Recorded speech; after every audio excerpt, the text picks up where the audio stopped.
नमस्कार दोस्तों, स्वागत है आप सभी का आपके अपने चैनल द रिटेल इन्वेस्टर में। यहाँ पे दोस्तों आज एक बहुत ही आप कह सकते हैं एक ऐसी बातें करने वाले हैं हम जो स्टॉक से अलग होगी। आज बात करने वाले हैं कि जो आरबीआई की जो आज मॉनेटरी पॉलिसी आई है, जहाँ पे उन्होंने 50 बेसिस पॉइंट की एक और बढ़ोतरी की है, इसके बाद इससे भी ज्यादा जो उन्होंने कॉमेंट्री की है, इसके बाद चेंज क्या होगा, बाजार की आज की चाल उनकी कॉमेंट्री के बाद जो आई है वो कहना क्या चाह रही है, इसके साथ साथ क्या ये तेजी सस्टेनेबल रहेगी या सिर्फ एक न्यूज का नी जर्क रिएक्शन है और जो सोमवार है एक बड़ी गिरावट के साथ बाजार फिर शुरू होगा। और ये दोस्तों सवाल इसलिए भी पूछा जा रहा है क्योंकि आप कह सकते हैं एक दिन पहले बहुत भयंकर गिरावट यूएस के बाजार दिखाए थे और उसके बाद अचानक से यू टर्न बहुत कुछ कहना चाह रहा है। तो क्या कहना है, प्लस एनालिस्ट क्या कह रहे हैं, किस प्रकार से वो इस कदम को देख रहे हैं, तमाम चीजों में चर्चा करेंगे। वीडियो को अंत तक देखिएगा, बहुत इंफॉर्मेटिव, बहुत एजुकेटिव होगी। लेकिन आगे बढ़ने से पहले अगर आप इस चैनल पहली बार आए हैं, प्लीज सब्सक्राइब का बटन दबा दें। वीडियो अच्छी लगती हो लाइक जरूर कीजिएगा। तो अब विदाउट वेस्टिंग टाइम सीधा लेकर चलता हूं शेयर प्राइस की तरफ। देखिए, माफ कीजिएगा, निफ्टी की तरफ पहले देखिए, ये रहा निफ्टी 50। आप देखें 1.64% की तेजी, उससे भी ज्यादा पॉजिटिव चीज क्या, 17,000 के लेवल को तोड़ा ही तोड़ा, उससे ज्यादा इसने 17,050 तक के लेवल को तोड़ दिया दोस्तों। ठीक है, तो ये सब बात हुई।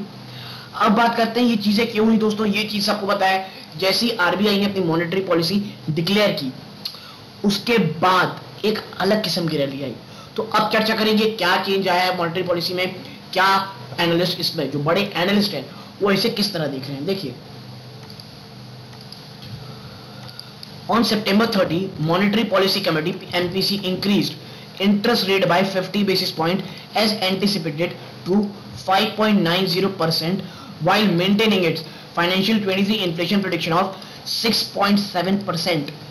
देखिए, इन्होंने 50 बेसिस पॉइंट बढ़ाई और ये बाजार ने ऑलरेडी डिस्काउंटेड कर दिया था और यही कारण था कि जो बाजार ने इसे काफी पॉजिटिव लिया।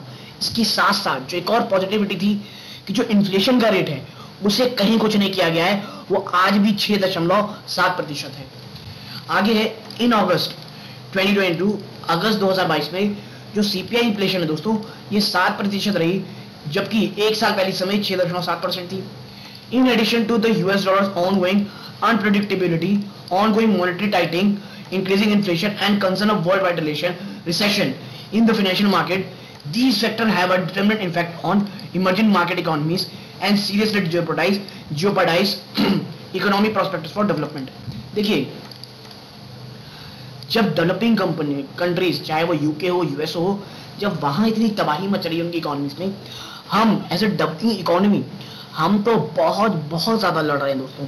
और यही कारण है, आप देखिए यहाँ लिखा हुआ है कि जो आने वाले समय जो चैलेंजेस है वो ये है कि जो यूएस डॉलर है वो लगातार अनप्रेडिक्टेबिलिटी दिखा रहा है, लगातार भागे ऊपर पड़ा है, मॉनेटरी टाइटिंग हर जगह चल रही है, महंगाई हर जगह बढ़ रही है, और जो वर्ल्ड वाइड रिसेशन है उसका कंसर्न या डर हमेशा बना हुआ है।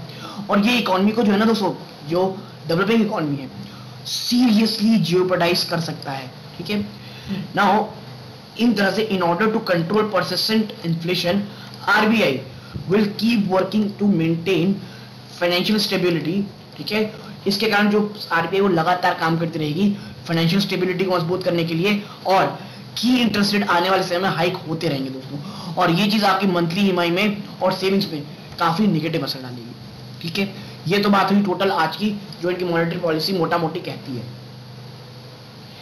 आगे चलते हैं दोस्तों, देखें now speaking on impact the economic credit demand of banks and housing demand, Atanu Agarwal co founder है ये अपसाइड एआई की, उन्होंने कहा है rising interest rate are design to slow down the economy, so a slow down in general credit demand and housing should be expected. देखिए, ये एक बहुत सिंपल सा फैक्टर है कि भाई अगर क्रेडिट रेट बढ़ेगा, इंटरेस्ट रेट बढ़ेगा तो ओवरऑल स्लो डाउन होगा ही, क्योंकि ये करा ही इसीलिए जाता है। और यही कारण है कि जब इन्फ्लेशन कंट्रोल में करने के लिए ये चीजें उठा जा रही हैं, इसका इंपैक्ट सीधा सीधा हाउसिंग और क्रेडिट डिमांड में आपको देखने को मिलेगा। आगे है, in any case credit demand has outpaced growth in deposits, so this could help bring down to the parity, and upcoming festival season may take the edge of slowing growth.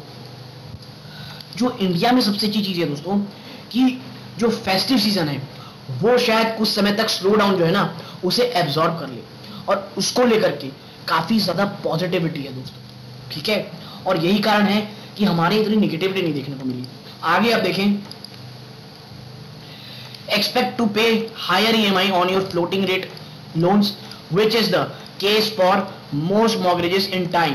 Receiver higher interest on your deposit, high inflation and rising deposit rate may lead to relatively lower discretionary spend, if further add an impact on the finance. देखिए साफ चीज है और बहुत साफ साफ कही जा रही है कि अब आप इस बात को लेकर के तैयार रहें कि भाई साहब आपको ज्यादा पैसे देने पड़ेंगे अपनी EMI में, आपका जो FD के रेट है वो बहुत अच्छे हो जाएंगे, और जो इन्फ्लेशन है वो काफी हद तक कंट्रोल आएगी और इकोनॉमी में स्लो डाउन देखने को मिलेगी।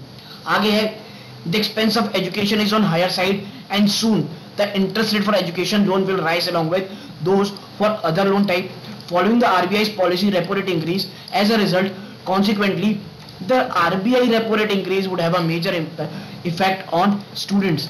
देखिए ऑलरेडी जो पढ़ाई है इतनी महंगी है, और अब तो भाई साहब जो ये ऑनलाइन वाले आए हैं इनको तो लगता है फोकट के पैसे हमने मिलने हैं, और जिस तरह के अनडिशन्ड पैसे आप दे रहे हैं आप समझ जाइए चीजों को। ऐसे में इसका सीधा सीधा असर जो स्टूडेंट लोन्स हैं उसमें देखने को मिलेगा।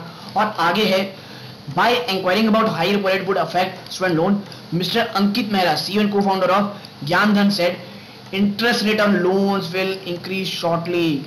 जो आपके इंटरेस्ट रेट लोन में वो बढ़ने वाले हैं। The interest rates could deter some prospective borrowers, but we don't expect a significant drop in number as increased education and living costs will result in more borrowing needs. Now, student with existing loan who might find the increased EMI burden difficult manage in the light of almost 2% increase this year should talk to lender to adjust their loan tenure. और देखिए इसके कारण क्या होगा ना, जो tenure है उसे कम करने की बात करेंगे स्टूडेंट कि अपने EMI बर्डन कम करने के लिए। तो ओवरऑल दोस्तों देखिए यही चीज है, EMI बढ़ने वाली है, slow down is inevitable. Housing sector आप देख लें, हाउसिंग सेक्टर, लग्जरी आइटम्स, ये तमाम चीजों में आपको कमजोरी देखने को मिलेगी ही दोस्तों।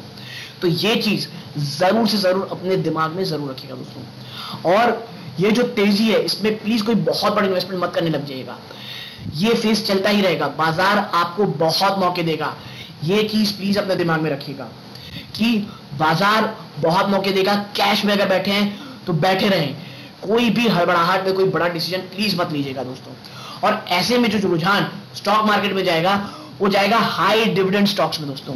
तो ये चीज प्लीज अपने दिमाग में रखिएगा।